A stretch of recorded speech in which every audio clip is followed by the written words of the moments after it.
지난번에 선한 목자이신 우리 주님께서 우리가 때로 깊은 영적인 침체에 빠져 있을 때 우리를 찾아와 일으켜 주시고 우리의 고난 영혼을 소생시켜 주심에 대한 말씀을 나누었습니다.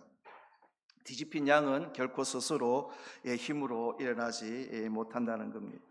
근데 뒤집힌 양이 다시 일어나서 소생할 수 있는 길은 오직 목자가 찾아와서 일으켜 세워주고 그 마비된 몸과 마음을 만져주는 수밖에 없습니다. 오직 선한 목자만이 이 뒤집힌 양을 찾아서 소생시킬 수가 있습니다. 너무나 감사한 것은 우리 선한 목자 되신 우리 주님이 우리가 아무리 영적으로 바닥까지 내려간다 할지라도 결코 우리를 포기하지 않으신다는 사실입니다. 그래서 요한복음 14장 18절에 약속하십니다. 내가 너희를 고아와 같이 버려두지 아니하고 너희에게로 오리라. 그 약속하신 대로 우리가 넘어져서 탄식하고 있을 때 우리에게 다가오셔서 우리를 만져주시고 우리를 일으켜 세워주시고 우리가 얼마나 더럽고 추한지 개의치 않으시고 당신의 어깨에 매여 우리를 목장으로 인도해 주실 줄 믿습니다. 그래서 이 죄로 말미암아 깊은 영적 침체에 빠졌던 다윗은 바로 이것을 경험하고 오늘 시편 23편 3절에서 주님이 자신의 영혼을 소생시켜 주시고 당신의 이름을 위하여 의의 길로 인도하신다라고 노래하고 있는 겁니다. 그러니까 우리 여호와 하나님께서 두 가지 일을 그의 이름을 위해서 두 가지 일을 행하시는데 우리의 영혼을 소생시켜 주시고 또 우리를 의의 길로 인도하신다라는 겁니다. 여기 이름을 위하여라는 말씀이 있는데 이름은 권위, 명성, 명예라는 의미를 가진 단어입니다. 여러분 별 볼 일 없는 사람은 이름이 그렇게 중요하지 않은 것 같습니다. 그래서 근데 별 볼 일이 있는 사람은 이 이름이 굉장히 중요하지 않습니까? 그래서 이게 특히 도장 같은 거 이런 거 잘 관리해야 한다는 겁니다. 이 이름이 참 가주는 그 힘 그런 것들이 어떤 위치에 있느냐에 따라서 그 힘이 대단하더라고요. 제가 언젠가 런던의 히드로 공항에서 한국으로 이렇게 귀국하는 과정이 있었는데 짐이 너무 많은 겁니다. 짐을 실어주는 사람이 안 된다는 겁니다. 영국 직원인데 안 된다. 사정하고 부탁하고 그래도 안 된다는, 아주 단호하게 안 된다고. 그런데 참 너무나 감사하게도 대한항공에서 그 영국 그것을 총감독하시는 분을 어떻게 만나게 된 거예요. 그분이 사인을 이렇게 탁 해주시는데 사인한 거 그거 가지고 딱 내밀으니까 두말하지 않고 You are lucky guy라고 그러면서 다 그냥 실어서 온 적이 있어요. 그 사인한 그 이름에 주는 그 힘이 사인 한 장에. 또 한 번 제가 제 친구가 있는데 제 친구 어머니가 중학교 양호교사였었습니다. 근데 그 제자들이 이 선생님을 어떻게 했는지 그 당시에 약 8억 원 정도 되는 돈을 빌린 겁니다. 그리고 안 갚는 겁니다. 근데 이 제자들이 어떤 제자들이냐면은 이게 말이 되는지 모르겠는데 되게 아주 대그룹, 대기업의 친인척, 가까운 친척이었습니다. 그러니까 제 친구가 그 회사 앞에 가가지고 빚 갚으라고, 돈 갚으라고 1인 시위를 한 겁니다. 저도 이제 하루 가서 서 있은 적이 있었는데, 그래가지고 도가니탕도 얻어먹고 했는데, 근데 그게 참 웃긴 게 자기 친척 일이고 자기가 한 일이 아니지 않습니까? 근데 오늘 영상도 송출이 안 되니까 이랜드였어요. 이랜드 회장님인데 그 일부를 그냥 주더라고요. 그러니까 자기 회사 명예, 자기 이름이 걸려 있어서 그런지 모르겠는데 그 어머니도 이제 이랜드의 친척이라고 그러니까 아마 믿고 빌려주는 것 같아요. 그러니까 이 자기의 명예를 더럽히지 않으려고 자기가 한 일이 아닌데 그렇게 일부를 받은 그런 기억이 있습니다. 오늘 하나님께서도 당신에게 친히 계시한 이름 이 여호와, 그래서 다윗이 여호와는 나의 목자시니. 그래서 출애굽기에 보니까 나는 스스로 있는 자. 그래서 여호와. 그래서 하나님이 친히 계시하신 그 이름의 명예를 위해서 본경과 영적 침체에 빠진 양과 같은 이스라엘 백성들, 다윗을 포함한 이스라엘 백성들을 소생시키시고 또한 의의 길로 인도하신다라는 겁니다. 여기서 이 의라는 것은 도덕적으로는 올바름, 이 의로움을 떠나는 말인데, 우리 신앙적 의미에서는 하나님과의 관계가 바르게 된다라는 거죠. 굽고 어긋난, 어그러진, 막힌 관계가 아니라 하나님과의 관계가 바르게 된 것을 의라고 이야기합니다. 근데 먼저 이 양의 습성을 이렇게 보면, 양은 이 나쁜 습성이 있는데 그냥 지 하고 싶은 대로 내버려 두면 그냥 고랑이 파이도록 계속 같은 길로만 다닌다는 거예요.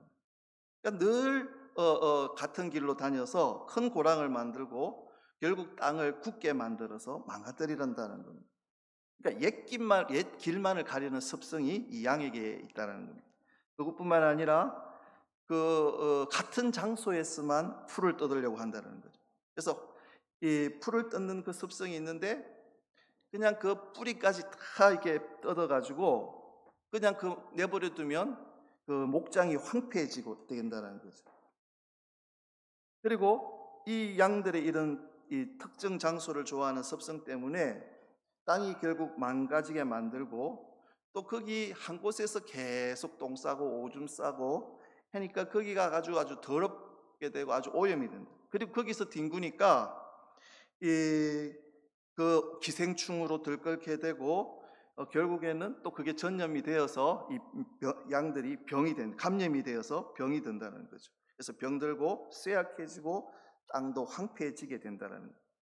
그러니까 그래서 이 목자들이 이 관리를 잘 안 하면 회복하기 힘들 정도로 목장들이 황폐해지게 된다는 겁니다. 그래서 목자들은 양의 이런 나쁜 습관에서 비롯되는 피해를 방지하기 위해서 예방 조치를 해야 되는데 그 취할 수 있는 가장 좋은 안전장치가 양을 계속해서 이동시키는 겁니다. 그러니까 같은 장소에 오래 머물러 있지 않도록 양들을 끊임없이 정기적으로 귀찮더라도 이동시켜야 한다는 거예요. 그러니까 선한 목자는 일단은 부지런해야 된다는 거죠.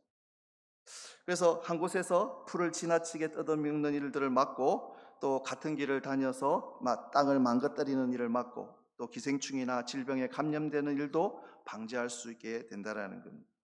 이것이 바로 오늘 시편에서 의의 길로 인도하는 도다라고 노래할 때 다윗이 염두에 두고 있던 배경입니다. 그러니까 다윗이 목동이었기에 이런 사실을 너무나도 잘 알고 있었다는 거죠. 그런데 양들이 이런 안 좋은 습성들이 바로 우리 인생들의 생활 방식과 너무 닮아 있다는 겁니다. 그래서 성경의 이사야서 53장 6절에 이렇게 정확하게 표현하는데 우리는 다 양 같아서 그렇 행하여 각기 제 길로 갔거늘. 그러니까 다 양 같아서 각기 제 길로 갔다라고 말씀합니다. 우리도 보면 양과 같이 맹목적이고 습관적으로 같은 길을 반복해서 걸어가는 경향이 있습니다.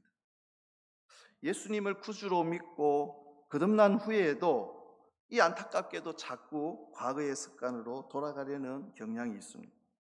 그래서 에베소서 4장 22절에 바울이 표현하기를 썩어져가는 구습을 따르는 옛사람을 벗어버려야 되는데 그렇지 못하고 자꾸 그 구습을 따라가는 우리의 모습들이 있다는 겁니다. 구습이 뭐겠습니까? 옛 생활 방식, 예전의 행실. 그러니까 이 원뜻을 보면 노상 드나드는 곳. 김유신 장군의 유신참마라는 사자성어도 있듯이 김유신 장군이 한때는 좀 이 술집으로 술집에 어떤 여인과 좋아서 한참 다니다가 그 어머니가 너 그렇게 해서 어떻게 나라를 위해서 큰 일을 하겠느냐 그 말을 듣고 결심을 하지 않습니까? 이제 내가 바르게 살아야지. 그런데 어느 날 술에 취해서 말을 탔는데 잠이 들었는데 깨워 보니까 그 말이 자기가 예전에 늘 가던 그 술집 그 여인네 집으로 가서 거기에서 그냥 말이 굉장히 좋은 말인데 그 말에 목을 베어버리고 자기의 결심을 굳혔다라는 그런 사자성어도 있는데 이 양처럼 늘 같은 길로 좁은 길로 다니는 습성이 있듯이 우리들도 거듭나기 이전의 행실로 자꾸 돌아가려고 하는 그런 경향이 있다는 겁니다. 그래서 이 구섭은 이기적인 욕심, 정욕대로 살아온 예수 믿기 이전에 우리의 생활 방식을 말하는데, 세상을 사랑하고 돈과 재물을 향한 이기적인 탐심, 명예욕, 또 세상에서의 성공을 향한 욕망, 또 술을 즐기고 음란한 육체적인 쾌락을 좋아하는 모습, 남을 미워하고 시기하고 갈등하고 싸우는 이 육에 속한 사람의 모습이 고린도서 2장 14절에 보니까 그게 육에 속한 사람의 모습인데, 그 육에 속한 사람의 모습이 여전히 우리에게는 있다라는 겁니다. 그리고 그것들이 자꾸 불쑥불쑥 올라옵니다. 내 교만한 자가 불쑥불쑥 올라옵니다. 우리가 말로는 예수님이 나의 주님이라고 고백하고 주님 뜻대로 살아야지라고 고백하지만, 실제로는 여전히 내가 내 인생의 주인이 되어서 내 마음대로 자기 생각하는 대로 행동하는 경우가 많다는 겁니다. 그래서 여전히 주님의 뜻보다는 내 뜻대로 내가 원하는 대로 행하는 경우가 많다는 거죠. 양들을 그냥 내버려 두면 풀밭에서 자기가 원하는 대로 다 먹어치우고 심지어는 뿌리 밑둥까지 먹어버리듯이, 우리들도 나의 고집을 가지고 내가 하고 싶은 대로 행하는 경향이 있다는 말입니다. 그걸 이사야 선지자는 우리는 다 양 같아서 그릇 행하여 각기 제 길로 간다라고 표현합니다. 그러니까 제 길로 간다라는 건 내가 하고 싶은 대로 한다 뜻인 거죠. 그러니까 이렇게 오래된 옛길을 추구하고 황폐해질 때까지 같은 언덕에서만 풀의 밑둥까지 뜯어먹기를 고집하는 그 완고하고 제멋대로인 양이 참 고집이 세고 완고하다는 겁니다. 말을 잘 안 듣는다는 거죠. 그리고 이 완고하고 제멋대로인 양은 결국 자기가 만든 황폐한 땅에서 뼈만 앙상한 모습이 되고 마는데, 이처럼 우리들도 이 양처럼 그릇 행해서 각기 제 길로 가면 영육간에 매우 핍절한 삶을 살게 될 것이고, 심지어는 사망의 길로 나아가게 될 수 있다는 것을 하나님께서 우리들에게 경고하십니다. 그래서 잠언 14장 12절, 16장 25절 같은 보면 똑같은 말씀이 두 번이나 반복되는데, 어떤 길은 사람이 보기에 바르나 필경은 사망의 길이니라. 근데 참 감사하고 감사한 것은, 다윗은 이렇게 우리들이 양과 같이 그릇 행하며 각기 제 길로 가는 것을 불쌍히 여기신 선한 목자이신 우리 주님께서 우리를 사망의 길에서 의의 길로 인도해 주신다고 노래하고 있습니다. 우리가 이렇게 구습을 따라 정욕과 게으름과 교만에 빠져 깊은 움둥이에 빠져 신음하고 있을 때에 다윗이 그렇지 않습니까? 다윗이 밧세바와 하나님에게 그렇게 하나님을 사랑하고 하나님과 어떤 깊은 이 교제를 이루었던 다윗이 이 왕이 되고 이제 정권이 안정되고 하니까 어떤 일을 합니까? 밧세바와 간음하고 또 심지어는 살인 교사를 저지르고, 그리고 그 고통 가운데서 방황할 때 선한 목자께서 나를 데리러 오셔서, 누가 왔습니까? 나단 선지자를 하나님께서 보내셔서 자신을 옳은 길로 인도하셨다, 이 고백을 지금 하고 있는 겁니다. 선한 목자는 양의 그 나쁜 습성을 알고 있기에 절대로 한 곳에 머물러 있지 않습니다. 만약에 한 곳에 오래 머물면 초장은 황폐해지고 그로 인해서 양들도 병이 걸릴 수 있기 때문에 선한 목자는 신선한 풀이 있는 곳으로 계속해서 양들을 데리고 이동하는 겁니다. 그러니까 목자가 보기에 양들에게 가장 바른 길로, 유익한 길로 인도하는 그 목자가 선한 목자라는 거예요. 사랑하는 성도 여러분, 우리의 선한 목자이신 주님께서는 당신의 양물인 우리들을 늘 같은 장소에 놔두지 않으신다라는 겁니다.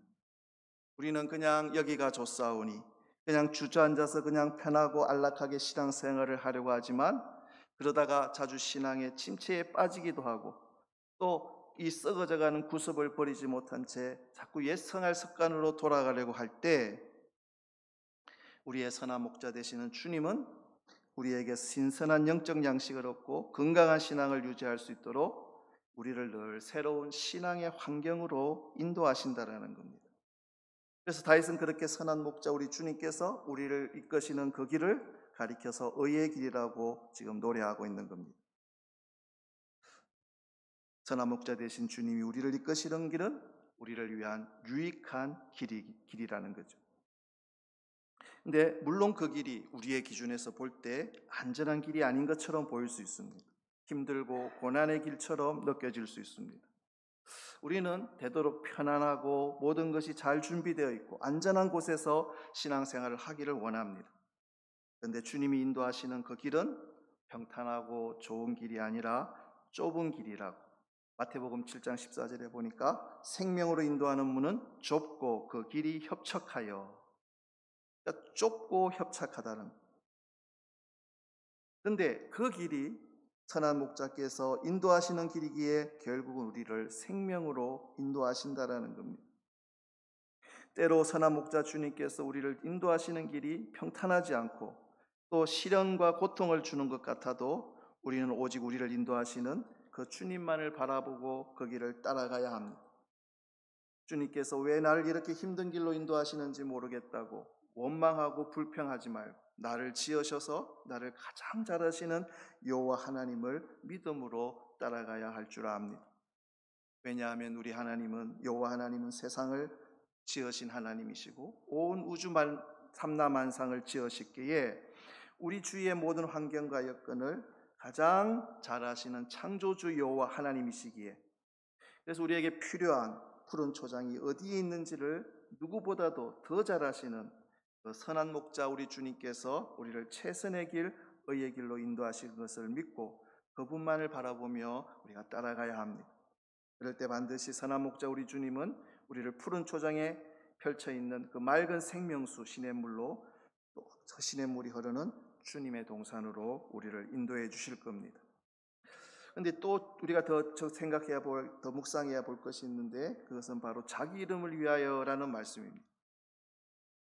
선한 목자는 자신의 양떼를 자신의 이름을 위하여 소생시키고 옳은 길로 이끈다라고 말씀합니다. 그러니까 목자는 자신의 양떼를 사랑하기 때문에 양떼를 위한 길을 신중히 살핀다는 것. 아마 그 목자들도 자신의 그 명예가 있는 것 같습니다. 그래서 어떻게 해서든지 사고나 들짐승들로부터 자신의 양떼를 보호해내고 자신이 선한 목자라는 그 자신의 명성을 지켜낸다고 합니다. 이처럼 선한 목자이신 우리 주님은 당신의 이름을 위해서 우리의 영혼도 소생시키시고 우리를 의의 길로 인도해 주십니다. 앞에서 이름이 권위, 명성, 명예라는 의미를 가진 단어라고 말씀드렸습니다. 하나님께서 당신의 이름을 거룩하게 계시하신 그 이름이 여호와, 그 여호와라는 이름의 명예를 위해서 공경과 심한 영적 침체에 빠진 양과 같은 우리를 소생케 하시고 또 때로는 썩어져가는 구습에서 벗어나지 못해서 방황하고 있는 우리를 의로운 길로 인도해 주신다라는 말씀입니다. 그러면 왜 하나님은 우리가 제 길로 제가 가고 싶고 제 마음대로 살고 싶어 할 때 그러다가 빠져 죽든지 말든지 그냥 내버려 두시지 않고 우리를 영적인 침체에서 회복시켜 주시고 왜 우리를 의의 길로 인도해 주시는가?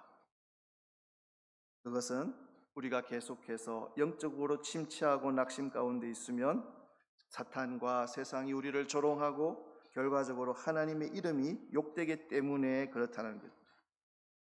우리 믿는 사람들이 낙심해서 계속 헤매고 하나님께서 원하시지 않는 길로만 가면 하나님의 이름이 원수들에게 조롱을 받는다는 겁니다. 예전에 제가 저 강릉의 오대산 산속에 들어가서 살려고 한 적이 있습니다. 좀 깊은 산속인데 거기 이제 찾아가서 이 살만한 곳을 찾는데 너와 지붕으로 된 아주 아주 떨어진 곳에 그 집을 이렇게 이제 가르쳐 주면서 그 집에 가서 살면 되겠다 그러는 거예요. 근데 아무리 봐도 굉장히 무서울 것 같은 거예요. 그래서 거기 무서워서 어떻게 살겠습니까? 그러니까 그분이 아니 예수 믿는 사람이 예수 믿는다고 하면서 뭐가 무섭냐고. 아까도 저 밖에서 천둥을 치니까 목사님 안 무섭냐고. 그러니까 옆에 권사님이 예수 믿는데 뭐가 무섭냐고. 무서운 거는 무섭지만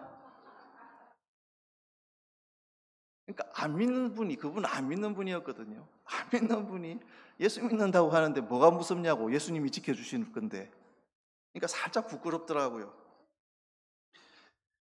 그러니까 우리 예수 믿는 우리들이 이런 영적 침체에 빠져서 헤매이고 그러면 나 자신도 이 악한 것들에게 조롱을 받지만 우리 아버지 되신 하나님의 명예가, 하나님도 조롱을 받으신다라는 겁니다. 우리가 계속 영적인 침체에만 빠져 있으면 하나님의 이름이 욕되기 때문에 하나님께서는 당신의 이름을 위해서라도 하나님의 사람들을 회복시켜 주신다라는 겁니다. 그래서 회복의 손길을 하나님이 내밀어 주십니다. 여러분, 지금 우리가 보지 않습니까? 교회 다닌다고 하는데 도덕적으로, 영적으로 그 의로운 길을 살지 않고 세상 밖에 동화되어서 세상 사람들과 구별됨이 없이 삶을 살 때에 세상의 사람들은 뭐가 진짜인지 가짜인지 구별하지 않고 뭐가 쭉정인지 알곡인지 구별하지 않고 우리를 개독교라고 비난하고 욕을 하지 않습니까? 저 사람 교회 다닌다고 하는데 입에서 나오는 말이 다 거짓말입니다. 교회 다닌다고 하는데 사람들에게 사기치고 사람들에게 손해를 입힙니다. 교회 안 나가는 사람보다 더 매정하게 독하게 행동을 합니다. 우리 믿는 사람들이 세상 사람들로부터 이렇게 손가락질을 당한다면 우리가 욕먹는 데서 끝나는 것이 아니라는데 문제가 있습니다. 우리의 잘못으로 인해서 욕을 먹는 건 당연하지만 문제는 우리의 의롭지 않은 삶으로 인해서 하나님의 이름이 욕을 먹게 된다는데 이게 문제가 있는 거예요. 세상 사람들이 교회와 교인들을 향해서 하는 비난은 결국 누구를 향한 겁니까? 하나님을 향한 겁니다. 여러분 보니까 아무리 부모가 잘나고 높은 지위에 있더라도 자식이 잘못하니까 아주 그냥 창피를 당하고 우습게 되는 꼴을 보게 되지 않습니까? 우리도 마찬가지라는 거죠. 우리가 잘못하면 우리 하나님이 욕을 먹는다라는 사실입니다. 이게 문제인 겁니다. 하나님의 이름이, 하나님의 명예가 세상 사람들로부터 더럽혀지는 것. 여러분 우리가 정말 기억하고 명심해야 될 것은 저와 여러분은 나의 이름과 명예가 아니라 하나님의 이름과 명예를 위해서 살도록 부름받은 택하신 족속이요 왕같은 제사장들이요 거룩한 나라요 거룩한 소유가 된 백성들이라는 사실입니다. 우리는 하나님의 이름을 높이며 살아가도록 부름받은, 하나님의 영광을 위하여 살도록 부름받은 백성이라는 사실입니다. 여러분 이 사실을 꼭 믿으시기를 바랍니다. 이사야 43장 7절에 내 이름으로 불려지는 모든 자 곧 내가 내 영광을 위하여 창조한 자를 오게 하라. 내가 그를 지었고 그를 내가 만들었느니라. 하나님은 저와 여러분들을 만드시고 부르셨습니다. 왜 그렇게 하셨습니까? 하나님의 영광을 위해서 우리는 창조된 존재들입니다. 그래서 우리는 하나님의 이름으로 불려지는 자들이고 하나님의 영광을 위하여 창조된 자들인 겁니다. 그래서 고린도전서 10장 31절에 사도 바울이 그런즉 너희가 먹든지 마시든지 무엇을 하든지 다 하나님의 영광을 위하여 하라. 하나님의 영광을 위해서 하라고 외치는 겁니다. 그런데 우리가 우리의 부족한 삶의 모습 때문에 하나님의 이름을 높이기는커녕 오히려 더럽히는 삶을 산다면 그게 얼마나 안타까운 노릇입니까? 이스라엘 백성들이 그랬습니다. 구약 에스겔서 36장을 보니까 하나님께서 이스라엘 백성들로 말미암아 더럽혀진 당신의 이름을 거룩하게 할 것이다 라고 말씀합니다. 이에 이스라엘 백성들, 하나님의 선택받은 특별한 민족들이 우상을 섬기고 범죄를 합니다. 하나님의 심판을 받습니다. 그리고 멸망되고 또 각국으로 흩어져 버립니다. 그랬더니 각 나라 사람들이 이스라엘 백성들을 멸시하고 조롱합니다. 더 나아가서는 하나님의 향해서도 비난하기 시작합니다. 이때 하나님께서 에스겔 선지자를 통해서 말씀하십니다. 자기 이름을 위하여 이스라엘을 다시 새롭게 하겠다. 구원하겠다. 여러 나라 가운데에서 더럽혀진 이름, 곧 너희가 그들 가운데에서 더럽힌 나의 큰 이름을 내가 거룩하게 할지라. 내가 그들의 눈앞에서 너희로 말미암아 나의 거룩함을 나타내리니 내가 여호와인 줄 여러나 사람이 알리라. 주 여호와의 말씀이니라. 하나님께서는 자신의 이름을 위해서라도 결단코 저와 여러분을 포기하지 않으시는 분임을 믿으시기를 바랍니다. 당신의 이름과 명예를 위해서 우리 믿는 사람들이 낙심하고 침체된 삶을 살도록 그냥 결코 내버려 두지 않으신다는 겁니다. 우리가 세상과 구별된 삶을 살지 못하고 세상 속에 동화되어 형편없는 삶을 살도록 그대로 내버려 두지 않으십니다. 당신의 이름을 위해서 결코 우리를 포기하지 않으시고 우리를 소생시켜 주시고 우리를 의의 길로 인도하여 주시는 분이시라는 말씀입니다. 그렇기에 우리는 하나님의 이름과 명예를 더럽히는 삶을 살면 아니 됩니다. 하나님께서 당신의 이름을 걸고 우리를 지켜주시고 보호하시고 인도하시고 소생시켜 주시는 것처럼 우리도 하나님의 이름을 위해서 살아야 하지 않겠습니까? 나는 하나님의 이름을 위해서 하나님의 영광을 위해서 살도록 부름받은 하나님의 아들이요 하나님의 딸이다라는 이것이 저와 여러분이 가지고 있는 자기 정체성, 우리 예수 믿는 사람들의 정체성입니다. 하나님의 이름과 명예를 위해서 지원받은 존재라는 그 자기 정체성을 가지고 살았던 대표적인 사람이 다윗 아니겠습니까? 다윗이 그 어린 소년 다윗일 때 다윗이 골리앗과 싸운 이유가 어디에 있었겠습니까? 이 블레셋의 그 골리앗이라는 그 아주 무시무시한 장군이 나와서 하나님의 이름을 모욕하는 겁니다. 그럴 때 그 조그만 소년 그 다윗이 그 하나님의 이름이 모욕되는 것에 크게 분노를 하지 않습니까? 그래서 사무엘상에 보니까 이 할례 받지 않은 블레셋 사람이 누구이기에 살아계신 하나님의 군대를 모욕하겠느냐. 그리고 달려나가면서 외칩니다. 너는 칼과 단창으로 내게 나아오거니와 나는 만군의 여호와의 이름 곧 네가 모욕하는 이스라엘 군대의 하나님의 이름으로 내게 나아가노라. 담대히 외치고 그 물맷돌 하나로 그 거인 골리앗을 단번에 넘어뜨렸습니다. 다윗은 하나님의 이름이 이방인에게 모욕당하는 걸 참을 수가 없었습니다. 그래서 하나님의 이름에 명예를 걸고 나가 싸웁니다. 당신의 이름에 명예를 걸고 싸우는 다윗을 하나님은 그냥 내버려 두시지 않았습니다. 사랑하는 성도 여러분, 우리가 깨달아야 할 것은 하나님께서 당신의 이름을 걸고 우리를 소생시키고 우리를 의의 길로 인도하신다는 이 다윗의 고백. 여러분, 이것이 얼마나 우리에게는 놀라운 엄청난 보증이고 놀라운 격려와 약속의 말씀입니까? 우리가 당신의 이 이름 때문에 세상과 타협하지 아니하고 의로운 삶, 세상과 구별된 삶을 살려고 우리가 몸부림칠 때 하나님은 당신의 이름이 달려있기에 결코 우리를 외면치 않으신 줄 압니다. 당신의 이름 때문에 반드시 도우시고 역사하실 줄 믿습니다. 우리는 하나님의 이름을 위해서 살도록 부름받은 하나님의 백성들입니다. 하나님께서 우리의 영혼을 소생시키시고 의의 길로 인도하시는 겁니다. 여러분, 우리가 세상과 타협하고 넓은 길 여기에서 그냥 여기가 좋사오니 하면서 쉬운 길로 편한 길로 우리가 가려고 하면 우리가 그분의 이름을 위해서 어떻게 의로운 삶을 살 수가 있겠습니까? 우리가 그의 이름을 위해서 평탄하고 안락한 삶, 그 넓은 길을 포기하고 좁지만 때로는 고난이 있어도 의로운 길을 가는 그 길을 통해서 우리 하나님은 영광을 받으신다는 겁니다. 그리고 당신의 이름에 명예를 걸고 그런 사람들을 반드시 도우신다는 겁니다. 우리 모두 하나님의 이름을 위해서 의로운 삶을 선택하신 우리 성도님들 되시기를 바랍니다.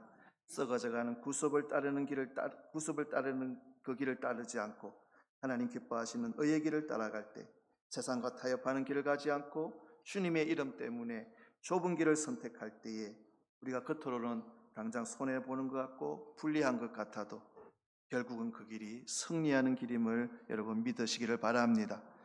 그 좁은 길이 선한 목자 되신 우리 주님께서 함께 동행하시는 길이기 때문에 그분이 당신의 이름 때문에 우리를 반드시 손잡아 주실 줄 믿습니다. 우리 모든 성도님들 거룩한 삶, 세상과는 구별된 의로운 삶을 통해서 우리 하나님의 이름이 우리 성도님들을 통해서 거룩히 여김을 받는 놀라운 역사가 있어지기를 우리 주님의 이름으로 축원합니다.